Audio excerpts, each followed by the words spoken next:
ಗೆಳೆಯರು ಒಂದು ಪ್ರೆಸ್ ಒಂದು ಆಫೀಸನ್ನು ಮಾಡಿದ್ದಾರೆ, ಪತ್ರಕರ್ತರ ಆಫೀಸ್. ಅವರ ಮ್ಯಾಗಝೀನು ಮಂತ್ಲಿ ಏನೋ ಅವರು ರಿಲೀಸ್ ಮಾಡ್ತಾ ಇದ್ದಾರೆ,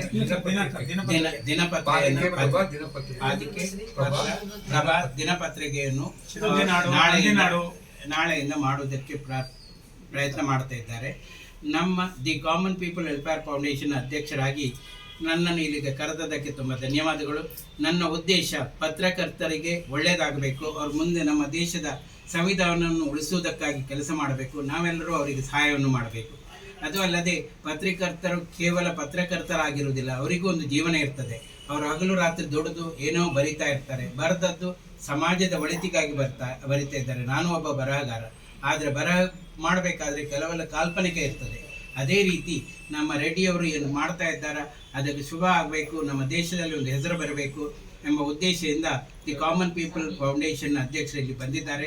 ನನ್ನ ಮೂಲ ಉದ್ದೇಶ ಕಾರ್ಮಿಕ ವೃಂದಕ್ಕೆ ಒಳ್ಳೆಯದಾಗಬೇಕು, ಮೀಡಿಯಾದಲ್ಲಿ ಕೆಲಸ ಮಾಡುವ ಪ್ರತಿಯೊಂದು ವ್ಯಕ್ತಿಗಳಿಗೂ ಸಮಾನ ವೇತನ ಸಿಗಬೇಕು, ಅವರನ್ನು ಮುಂದೆ ತರಬೇಕು. ಅದೇ ರೀತಿ ಪತ್ರಕರ್ತರಿಗೂ ಕೂಡ ಸರ್ಕಾರದಿಂದ ಬೇಕಾದ ಸೌಕರ್ಯಗಳನ್ನು ಸರ್ಕಾರ ಕೊಡಬೇಕು. ಅದಕ್ಕಾಗಿ ಈಗಾಗಲೇ ನಾನು ಹೋರಾಟಕ್ಕೆ ಹೊರಟಿದ್ದೇನೆ.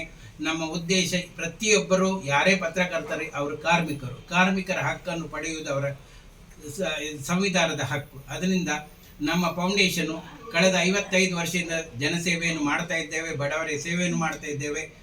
ಅದೇ ರೀತಿ ಪತ್ರಕರ್ತರು ಈಗ ನನ್ನಲ್ಲಿ ತುಂಬ ಜನ ಬಂದಿದ್ದಾರೆ. ಉಡುಪಿಯಲ್ಲಿ ಪತ್ರಿಕಾ ಮೀಡಿಯಮದಲ್ಲಿ ಕೆಲಸ ಮಾಡುವ ಪ್ರತಿಯೊಬ್ಬರಿಗೂ ESAಯನ್ನು ಮಾಡಿಕೊಟ್ಟಿದ್ದೇನೆ, ಗ್ರ್ಯಾಜುಯಿಟಿ ಅದು ಇದು ಎಲ್ಲವನ್ನು ಮೈಸೂರಲ್ಲಿ ಮಾಡಿದ್ದೇನೆ. ಅದೇ ರೀತಿ ಪ್ರತಿಯೊಂದು ಪತ್ರಕರ್ತರಿಗೆ ಅವರಿಗೆ ಸಿಕ್ಕಬೇಕಾದ ಸೌಕರ್ಯಗಳು ಸೆಂಟ್ರಲ್ ಗೌರ್ಮೆಂಟಿಂದ ಸಿಕ್ಕಲೇಬೇಕು. ಅದಕ್ಕಾಗಿ ನಾನು ರಿಸರ್ಚನ್ನು ಮಾಡ್ತಾ ಇದ್ದೇನೆ.